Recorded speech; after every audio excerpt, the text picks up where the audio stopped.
Welcome to the Lounge, everyone. My name is Toby Roydell, and today I want to tell you why I have absolute faith and optimism for the future. Even though there's war, pandemic, crisis, and everything else that leads people to say, all is doomed.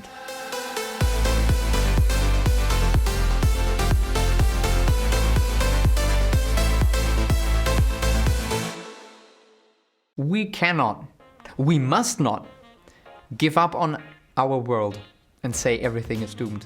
Because we only have our one world. We can't really give it up, can we? When someone say all is doomed, this is just panic. And when in panic, you cannot think straight. You cannot see the problem that lies behind it. And when you're in panic, you always feel like there's nothing that you could do to change anything.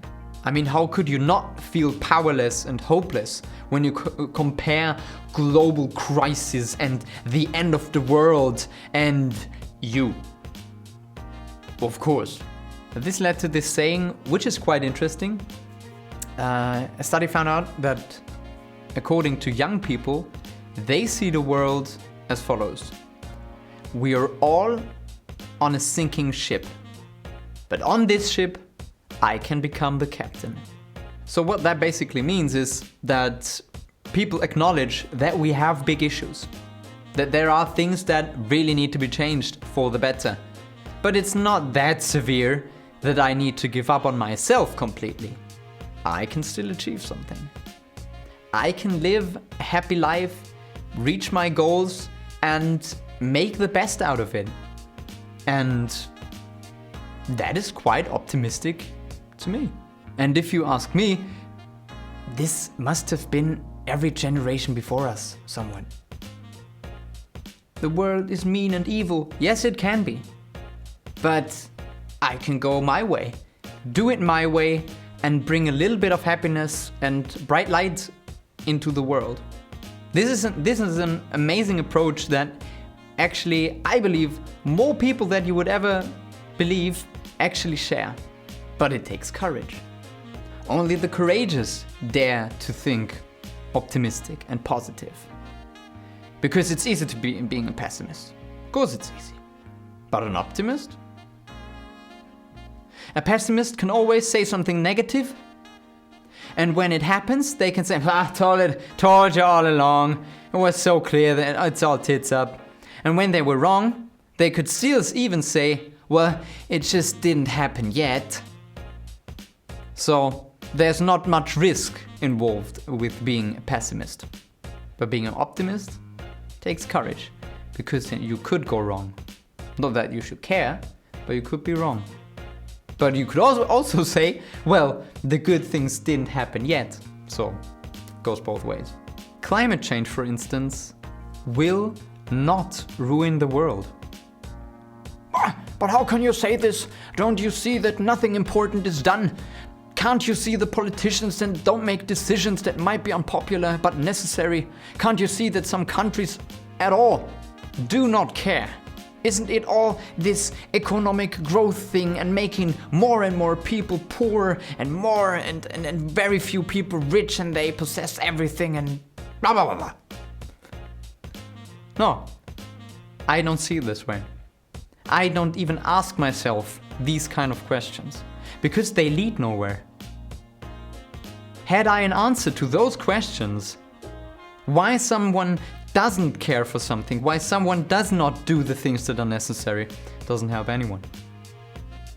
This does not solve anything for anyone. These questions and this attitude only kills something. It kills a spirit. It kills the spirit of young people with ideas, with solutions, with enthusiasm and positivity to change something for the better.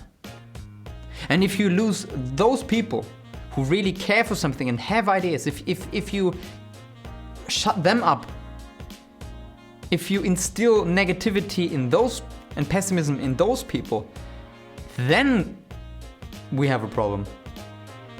But those people are really, really hard to put down.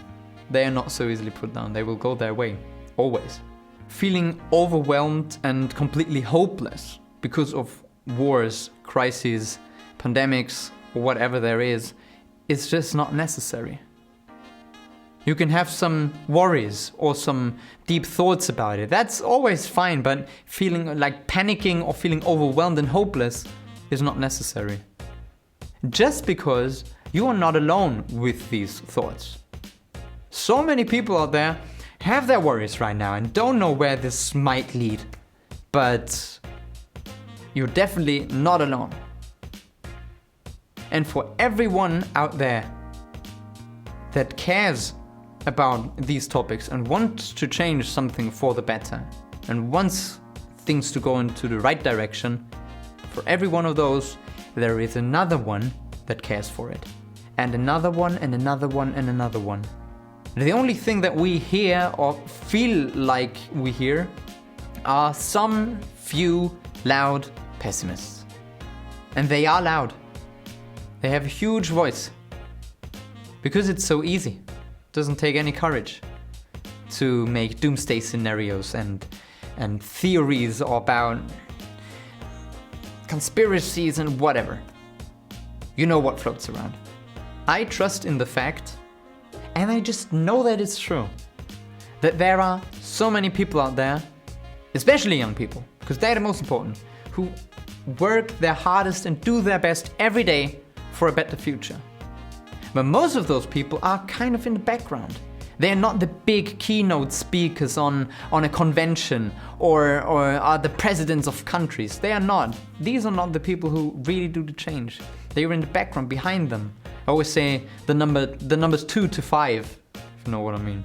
They are the really important ones. And those guys are way smarter than I could ever be. They're way smarter. They really know what they're doing and they have a plan. And sometimes I feel like we just need to trust a little bit more that you yourself are not the only one who sees through something. Because I believe those guys are way smarter than I could ever wish to be. And some of them have great plans. And they will execute on them.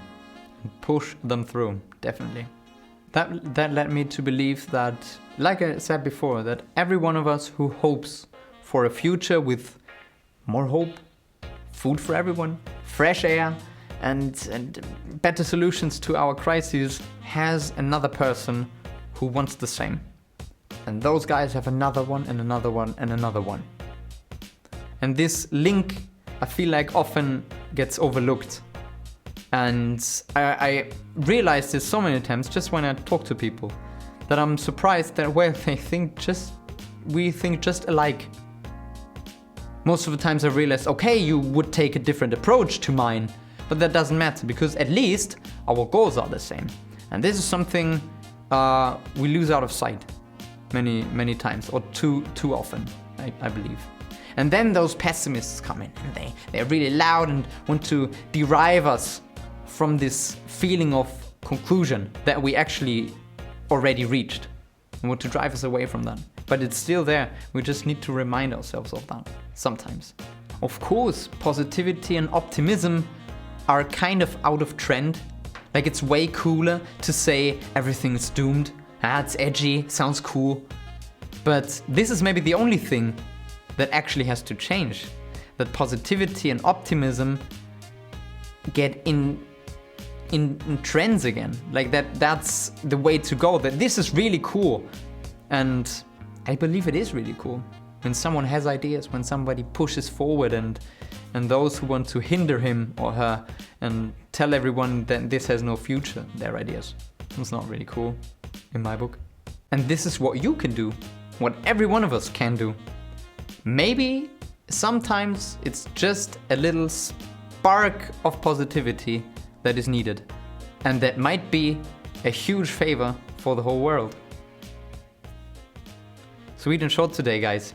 My name is Toby Roydell, and I will see you again next time here in my lounge.